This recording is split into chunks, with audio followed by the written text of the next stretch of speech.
Students, हमने last video में topic start किया था types of goods.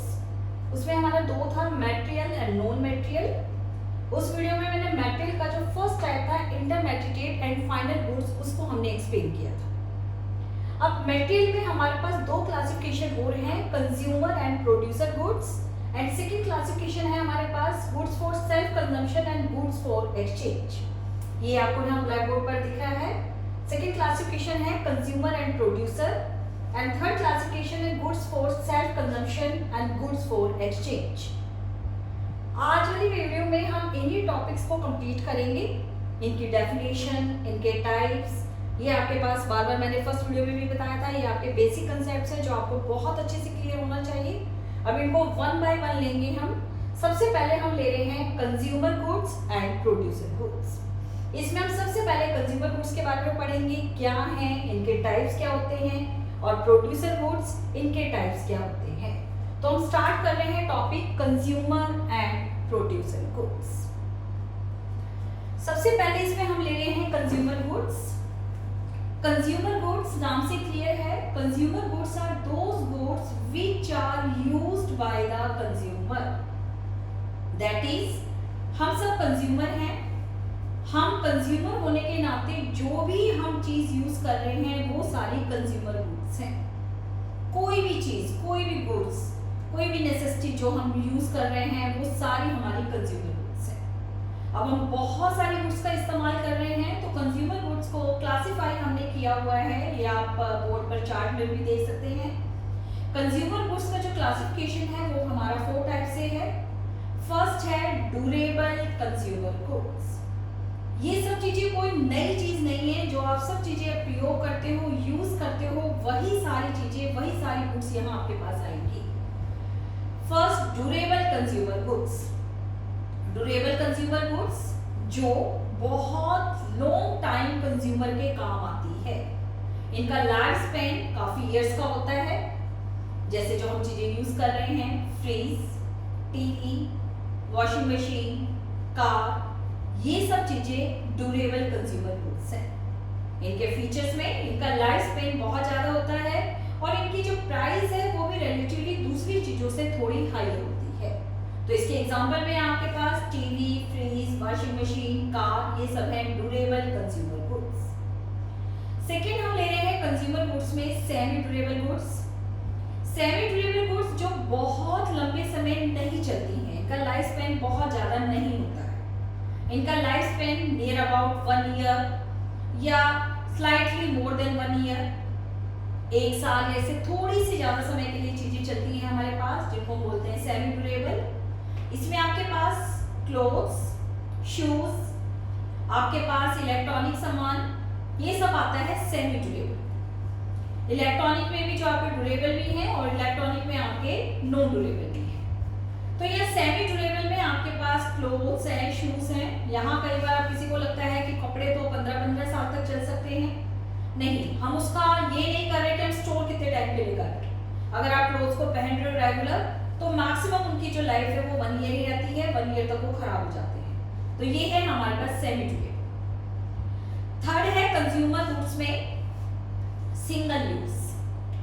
Single use जो गुड्स हैं, सिंगल यूज हमारे पास जो हमारी लाइफ में सिर्फ एक बार इस्तेमाल हो सकती हैं, वो है सिंगल यूज कंज्यूमर गुड्स। हमारी जो मंथली जो एक्सपेंडिचर है वो सिंगल यूज पर ज्यादा होता है। सिंगल यूज में जो चीजें भी आप घर में यूज कर रहे हो, vegetable, oil, spices, tomato sauce, medicine, toothpaste, ये सारी चीजें हैं सिंगल यूज। मतलब जिनको आपने एक बार इस्तेमाल किया, वो आपकी खत्म हो गई, उनको एंड आपने कर दिया। वो चीजें जिनको आप दोबारा इस्तेमाल नहीं कर सकते, सिंगल यूज में वो आपकी खत्म हो जाती हैं, वो कहलाती है सिंगल यूज कंज्यूमर गुड्स। इसमें अभी मैंने एग्जांपल बताया, दोबारा फिर बता रही हूँ। आप किचन में जो भी सामान यूज कर रहे हैं, आपके स्पाइसेस हो गए, आपके वेजिटेबल्स हैं, आपका कुकिंग ऑयल है, आपका घी है, आपकी रसोई गैस है, रसोई गैस स्टोव और सिलेंडर में नहीं पर यूज कर रहे हैं। रसोई गैस और सिलेंडर आपको ड्यूरेबल में आएगा, लेकिन जो आप गैस यूज कर रहे हो, उसको जो रिफिल आप कर रहे हो, बार बार जिसको भरवाते हो, वो हमारा सिंगल यूज है। एक बार गैस सिलेंडर भरवाया, खत्म हो गया, फिर दोबारा भरवाना पड़ता है। तो ये हमारे single use consumer goods. Fourth हमारा सर्विसेज। आम जीवन में हम सर्विसेज को गुड्स नहीं कहते, लेकिन यहाँ मैंने आपको शुरू में बताया था कि सर्विसेज भी इकोनॉमिक्स में गुड्स में ही ली जाती है।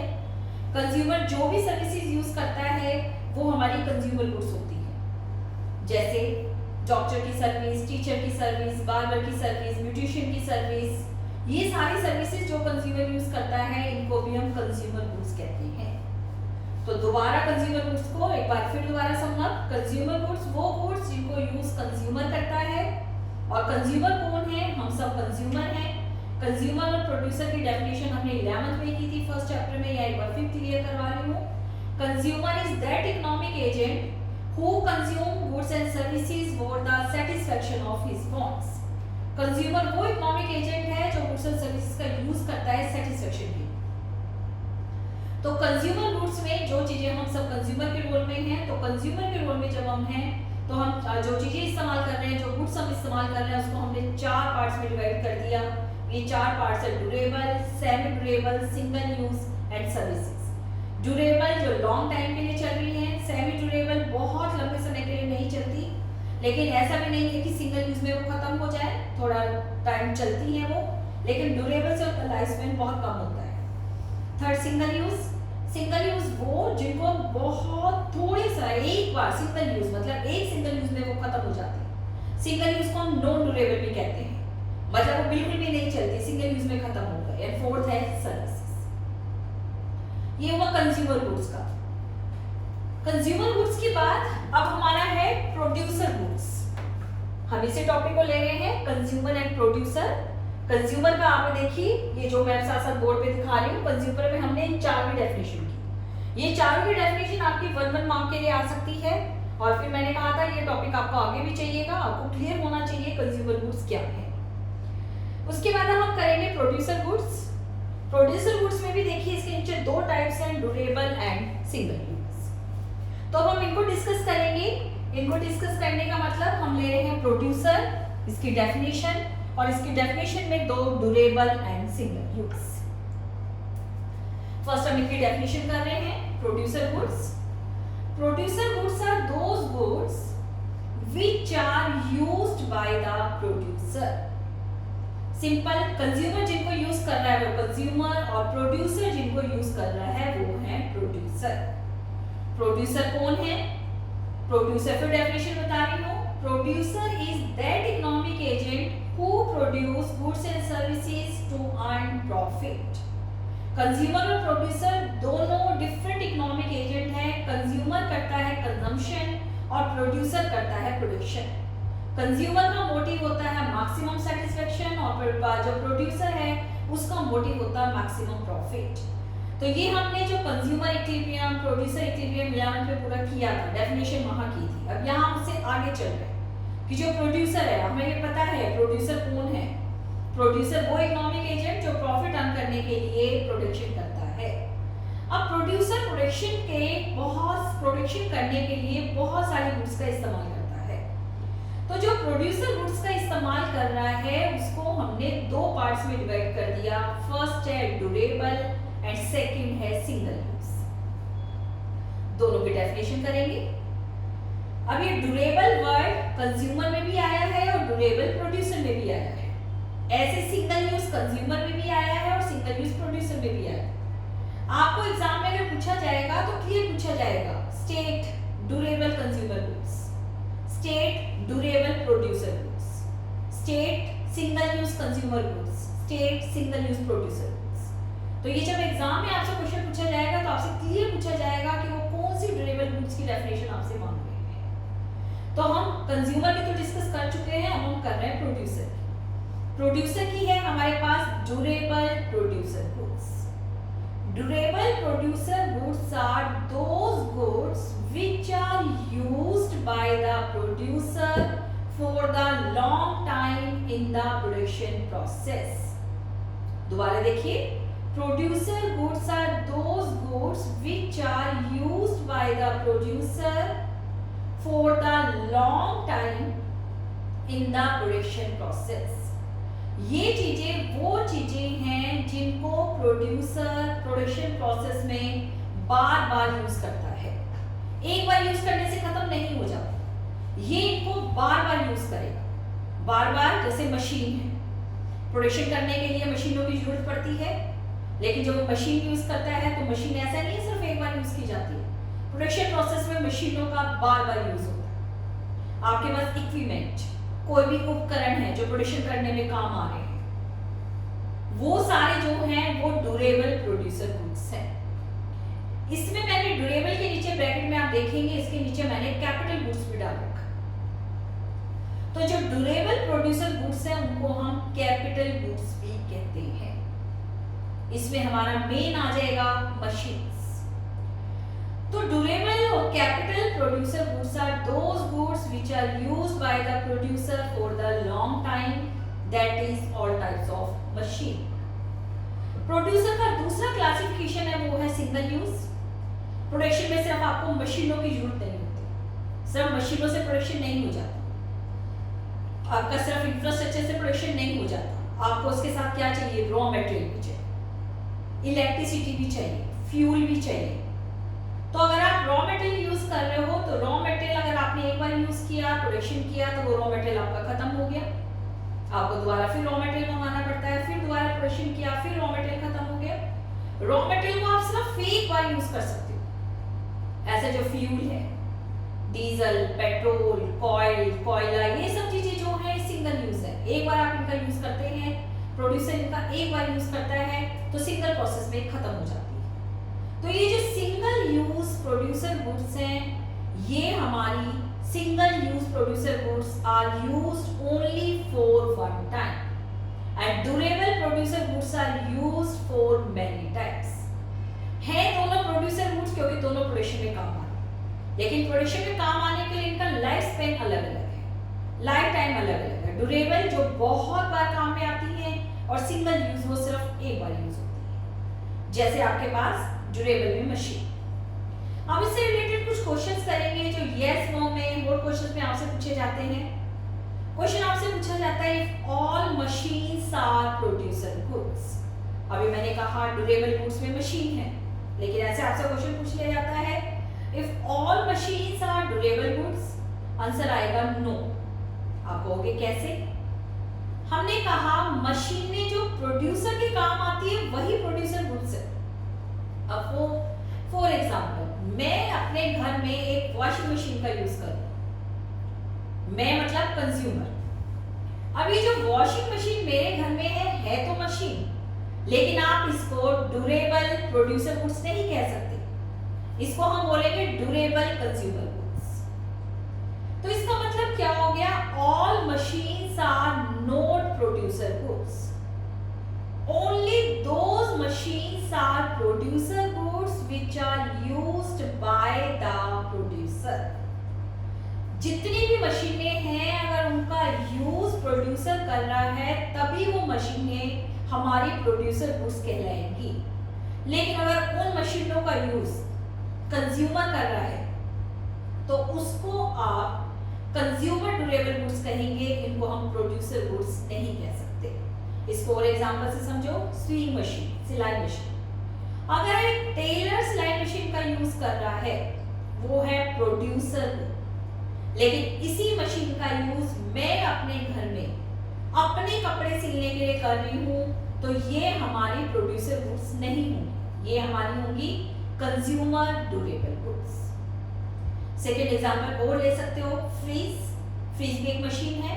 अगर मेरे घर में फ्रीज का यूज हो रहा है तो वो हमारे पास कंज्यूमर गुड्स है, हालांकि वो मशीन है। लेकिन अगर इसी मशीन का यूज इसी फ्रीज का यूज अगर एक रेस्टोरेंट कर रहा है या बेकरी शॉप कर रही है तो ये प्रोड्यूसर गुड्स बन जाए। तो यहाँ पिछले टॉपिक और इस टॉपिक को दोनों को लेके चल रहे हैं। पिछले टॉपिक में हमने इंटरमीडिएट और फाइनल किया था और अब हमने किया है कंज्यूमर एंड प्रोड्यूसर। अगर मैं अब आपसे पूछती हूँ एक कार, मैंने आपको कहा कार को आप क्या बोलोगे? Intermediate, final, consumer, producer. आप मुझे आंसर नहीं कर सकते, मैं अब इनके यूजर आपको बताऊंगी तब आप इनको क्लासिफाइड कर सकते। एक कार, उसको तीन अलग अलग, मान लीजिए अगर कार है उसके तीन अलग अलग परचेज है तो वो तीनों अलग अलग कैटेगरी में divide A car purchased by the consumer. It is durable consumer good. A car purchased by the travel agency. It is producer goods. Producer इसको लॉन्ग टाइम के लिए यूज कर रहा है और ट्रैवल एजेंसी से प्रॉफिट अर्न करे. And both are final goods. Consumer goods और ये जो प्रोड्यूसर गुड्स है जिसमें मैंने ड्यूरेबल का बात कर रही हूँ, कार की बात कर रही हूँ, दोनों फाइनल गुड्स. लेकिन अगर यही कार एक कार डीलर खरीद रहा है, कार डीलर हमने लास्ट क्लास में इंटरमीडिएट और फाइनल की बात की थी, तो जो कार डीलर इसको खरीद रहा है, कार डीलर अगर इस कार को परचेज कर रहा है तो वो इंटरमीडिएट हो जाएगा. तो आप देखिए जो हमारे पास परचेज ऑफ ए कार हम नहीं बता सकते क्या है, लेकिन जैसे परचेज ऑफ कार बाय, कौन खरीदने वाला है उसको हमें पता चल जाता है वो किस क्लासिफिकेशन में. तो कोई भी चीज अगर रीसेल के लिए है वो है इंटरमीडिएट, लेकिन ड्यूरेबल चीज कंज्यूमर खरीद रहा है वो है ड्यूरेबल कंज्यूमर गुड्स. और अगर ड्यूरेबल चीज एक प्रोड्यूसर खरीद रहा है वो है ड्यूरेबल प्रोड्यूसर गुड्स. जैसे एक वैन है, मैं एक वैन को खरीद रही हूं एज ए कंज्यूमर, ये है ड्यूरेबल कंज्यूमर गुड्स. एक स्कूल वैन, एक स्कूल वैन को खरीद रहा है वो है ड्यूरेबल प्रोड्यूसर गुड्स. और अगर इसी वैन को एक डीलर खरीद रहा है, एक कंपनी खरीद रही है आगे सेल करने के लिए, वो हो जाएगी इंटरमीडिएट. तो ये जो क्लासिफिकेशन ऊपर मेटल गुड्स का इंटरमीडिएट और फाइनल जिसको हमने लास्ट वीडियो में डिस्कस किया था और अब हमने जो डिस्कस किया कंज्यूमर प्रोड्यूसर, ये सब चीजें अलग नहीं है. ऊपर देखो इनका जो सोर्स है एक ही है, मटेरियल. तो ये सब इंटररिलेटेड है. जैसे जैसे एक टॉपिक आता है, इसलिए आपको जब सेकंड वीडियो देखनी है तो सेकंड वीडियो से पहले आपको फर्स्ट वीडियो देखनी पड़ेगी, उसको क्लियर करना पड़ेगा. उसके बगैर आपको सेकंड वीडियो समझ नहीं है. तो यहाँ हमारे पास ये सारी चीजें इंटररिलेटेड होगी. फाइनल गुड्स में दो हो गए, कंज्यूमर और प्रोड्यूसर दोनों है. अगर मान लो कंज्यूमर खरीद रहा है तो वो फाइनल कंज्यूमर गुड्स, और अगर उसका प्रोड्यूसर खरीद रहा है तो वो फाइनल प्रोड्यूसर गुड्स. तो हमारा टॉपिक कंप्लीट हुआ कंज्यूमर एंड प्रोड्यूसर गुड्स. दोबारा इसको सम अप कर रही हूँ. कंज्यूमर गुड्स जो कंज्यूमर यूज करता है, जिसमें वो ड्यूरेबल भी ले रहा है, सिंगल यूज भी ले रहा है. प्रोड्यूसर गुड्स वो गुड्स जिनको एक प्रोड्यूसर खरीद रहा है, जिसमें उसके पास ड्यूरेबल है और सिंगल है. ड्यूरेबल जो प्रोडक्शन प्रोसेस में लंबे समय चलती हैं, जिसमें आपके पास आ गया सारी मशीन्स, इक्विपमेंट. और सिंगल यूज जिनको प्रोड्यूसर एक सिंगल टाइम यूज करता है, सिंगल टाइम यूज करने में वो प्रोडक्शन प्रोसेस में खत्म हो जाती है, जैसे आपका रॉ मटेरियल एंड आपका फ्यूल. हम कर रहे हैं मटेरियल. मटेरियल में दो क्लासिफिकेशन हमारा कंप्लीट हो गया. दो क्लासिफिकेशन में दोबारा देखिए. मटेरियल में इंटरमीडिएट और फाइनल, फिर कंज्यूमर एंड प्रोड्यूसर जिनके हमने क्लासिफिकेशन.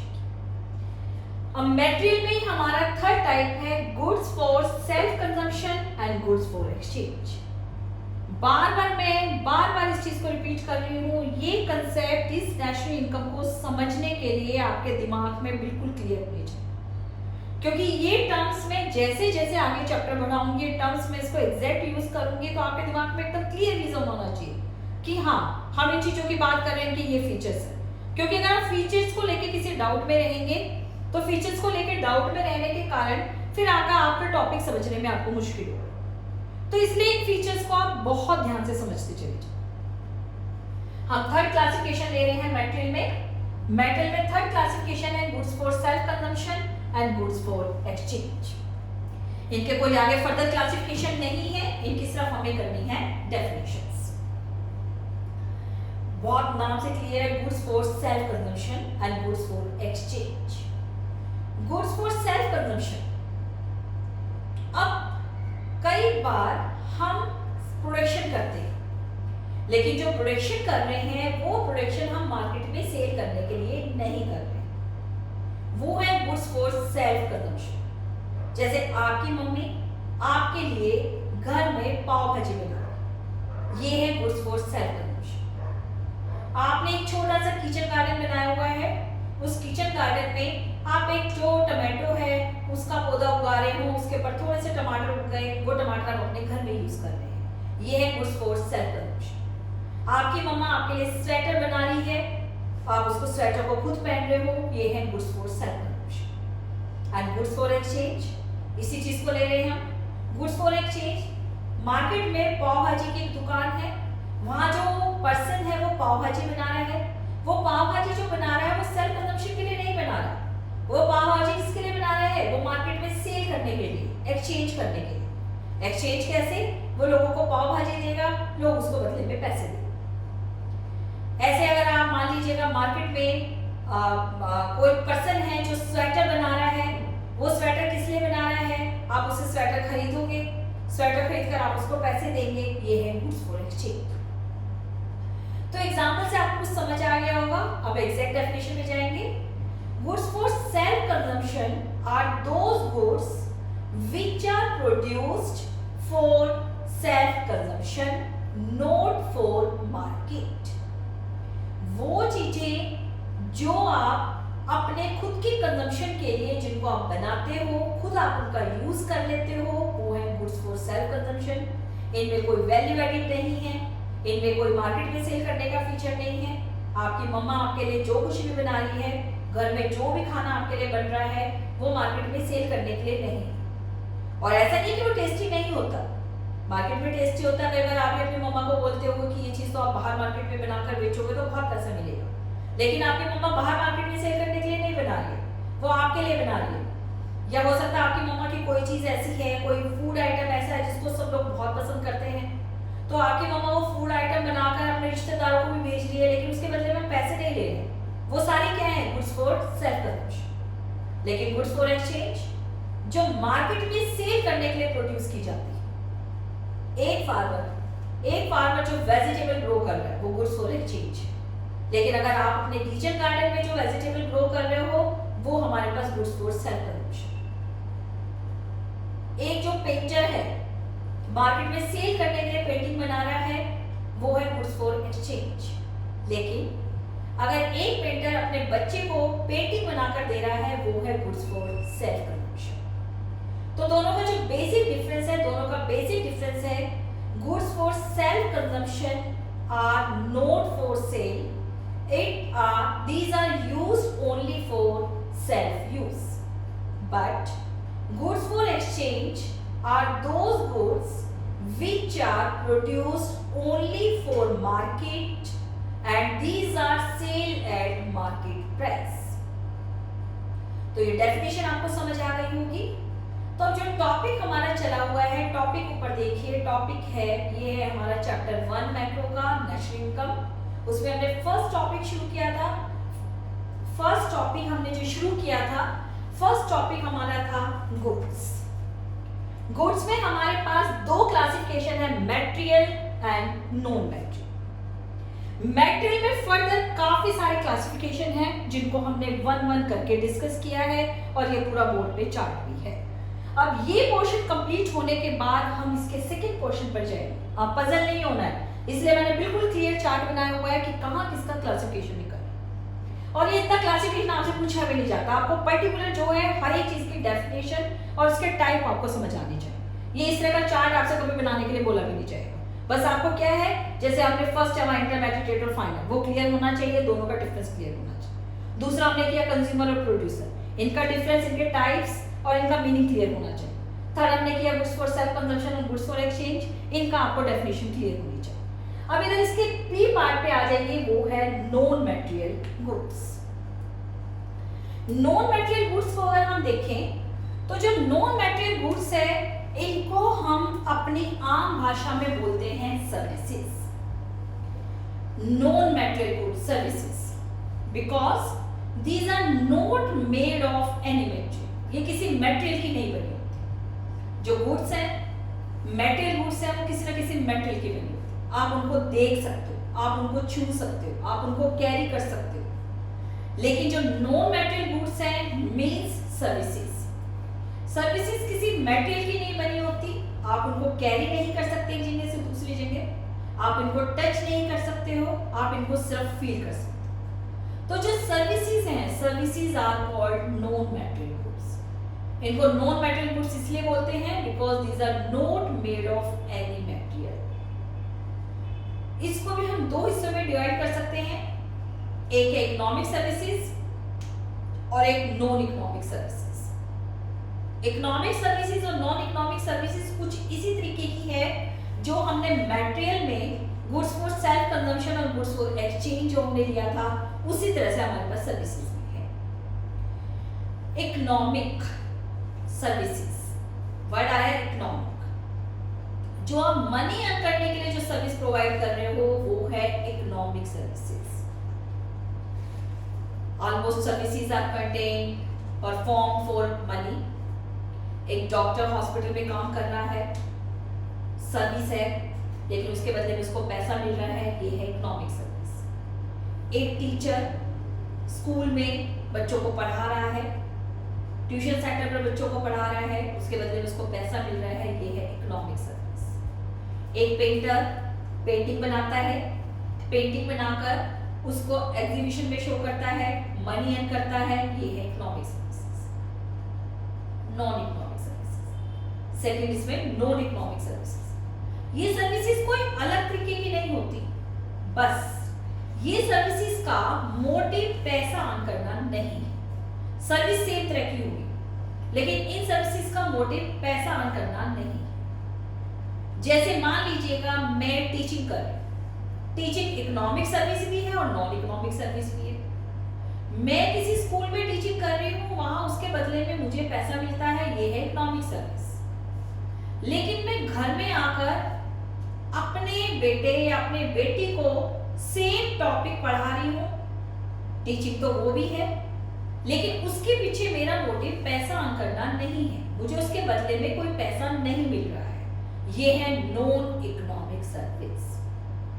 आपके घर में कोई मेड आती है, कुक आता है, वो आपके लिए खाना बना रहा है, उसके बदले में आप उसको पैसा देते हो, ये है इकोनॉमिक सर्विस। लेकिन यही सब काम आपके लिए आपकी मम्मा करती है, आपके लिए वो खाना बनाती है, आपके लिए वो कपड़े वॉश करती है, प्रेस करती है, उसके बदले में उनको कोई पैसा नहीं मिलता, ये है नॉन इकोनॉमिक सर्विस।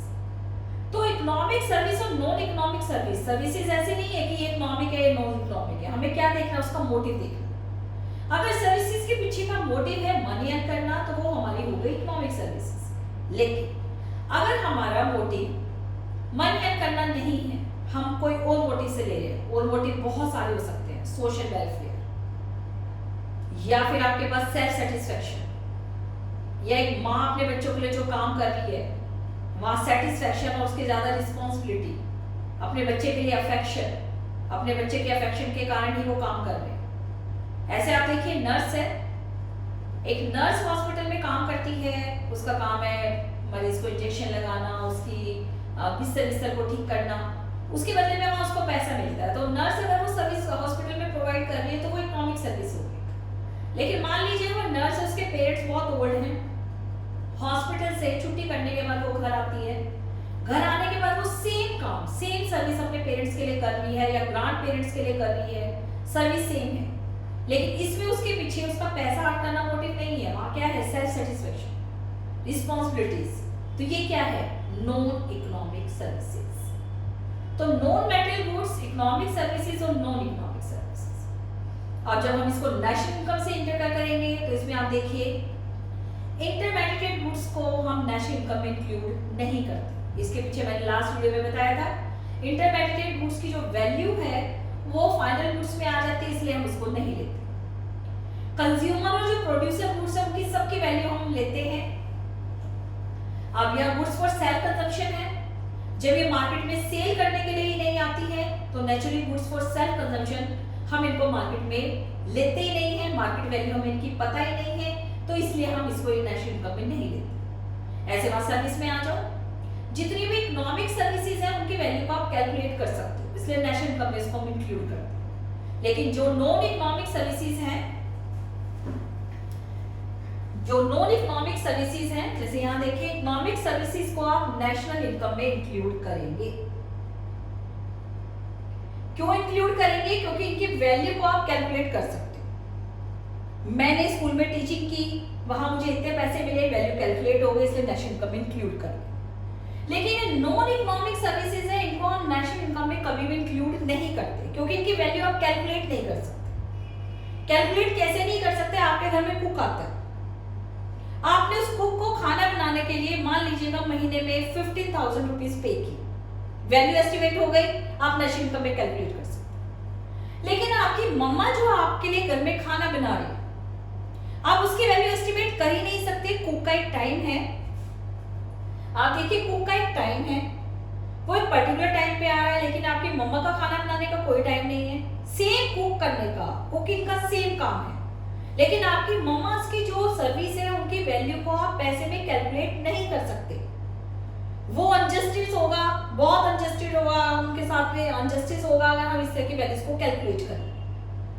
तो ये जो नॉन इकोनॉमिक सर्विसेज है, एक पेंटर बाजार में सेल करने के लिए पेंटिंग बना रहा है, उसकी वैल्यू हमें पता, मार्केट में पेंटिंग इतने रुपए में सेल हुई, इसकी वैल्यू ठीक है ना, शिल्प में कैलकुलेट कर।